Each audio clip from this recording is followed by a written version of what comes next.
Indie animation has been taking a massive lead in the recent months, to the point where it's surpassing big multi-billion-dollar companies like Disney. I'm going to be comparing Disney and indie animation, however, I will be focusing mostly on Hazbin Hotel since it's probably the most impressive indie show excluding The Amazing Digital Circus right now. Hazbin Hotel has been booming in popularity since the series came out on Amazon Prime, and although it's a bit flawed, it's better than the stuff Disney is pumping out right now. As you probably know, Disney is known for their princess movies, and although I haven't watched them all, I've seen the good ones. And because I've seen these movies, I can definitely draw some similarities between Charlie and like Rapunzel or something. Whether you like it or not, Charlie definitely gives off some classic Disney princess vibes. The word being classic, like the old Disney princesses, not the recent ones, which I'll actually talk about in a minute. Now you may be wondering to yourself, what part of Charlie's personality looks like a Disney princess?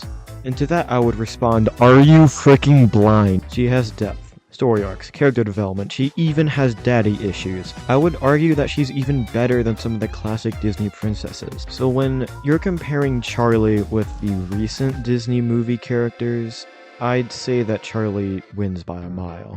Unlike Charlie, characters in the recent Disney movies seem like they've been developed by a 5-year-old. You know what, scratch that. 5-year-olds can make better characters than Disney at this point.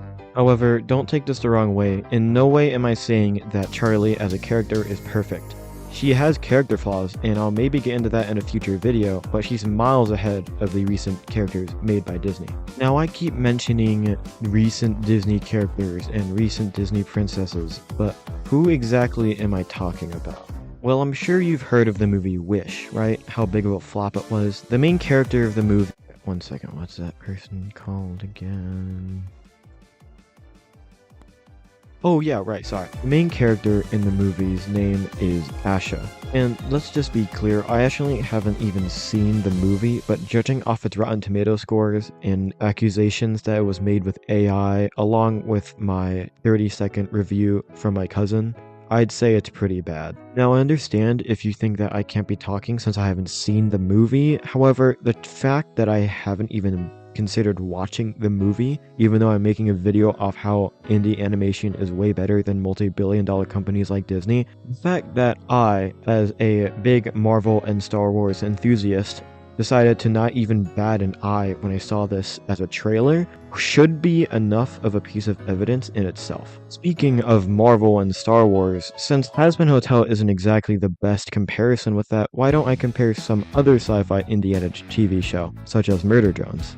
So when I mention Marvel and Star Wars, I'm mentioning the recent stuff, not the old Marvel stuff, which is still pretty good, and not the original trilogy or prequel series of Star Wars. I bring up the topic of Marvel and Star Wars because it's half of Disney's popularity at this point, and considering the fact that it's not doing too well, I think that's something I should bring up. The thing missing from recent Marvel and Star Wars TV shows and movies is the effort, the passion in making them. Marvel used to be releasing one movie every year, and it was really hyped and always lived up to that. A good example of this is the Avengers Endgame movie, which was amazing and definitely lived up to the hype. But then they began to fall off, like creating movies like Doctor Strange 2 or Eternals or TV shows like Echo or anything else that just did not catch on. Star Wars kind of followed suit, creating TV shows that nobody were really hyped for. If Disney were to stop rolling in their money and actually start putting effort in their projects, especially in ones that already have a big name, they would definitely be making their customers more happy and respondent. Now, I brought up Murder Drones because it's probably the closest indie animated TV show I know of that has a closely related topic to these two franchises. Despite only having a budget of $350,000 to $450,000, which is still a lot of money for an indie project, it outdoes these recent projects made by Marvel and Star Wars by a lot.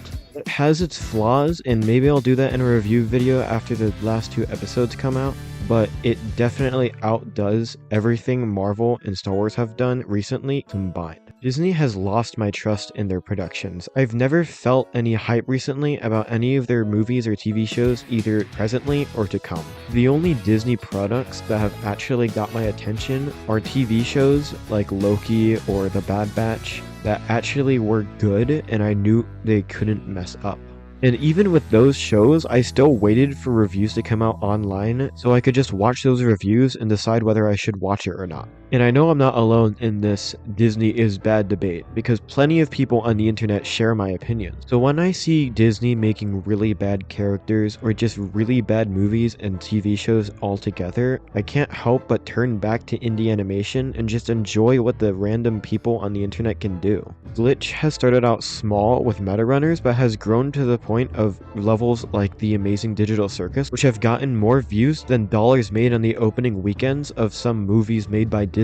On one hand, we have characters like Asha that I didn't even know existed and literally had to Google to make sure I got their name right. But on the other hand, you have characters like Uzi, Charlie, Homni, Jax. Great characters like that in indie animation that outshine literally every single character Disney could probably cook up right now. Under no circumstances are these characters perfect. I am a hard believer that nothing can truly be a 10 out of 10.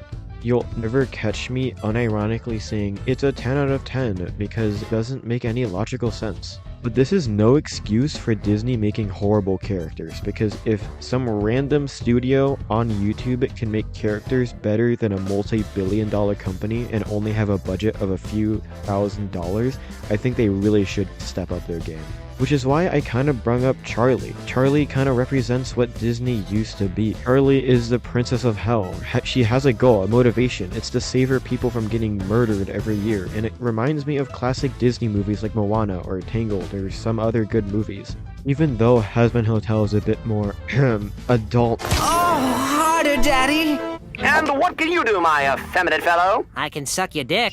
Than those movies, I can definitely see the comparisons. Charlie is in a seat of power, the daughter of Lucifer and the princess of hell. Moana is the daughter of a chief in her tribe, and Tangled's your old-fashioned princess you could see in a fairy tale story.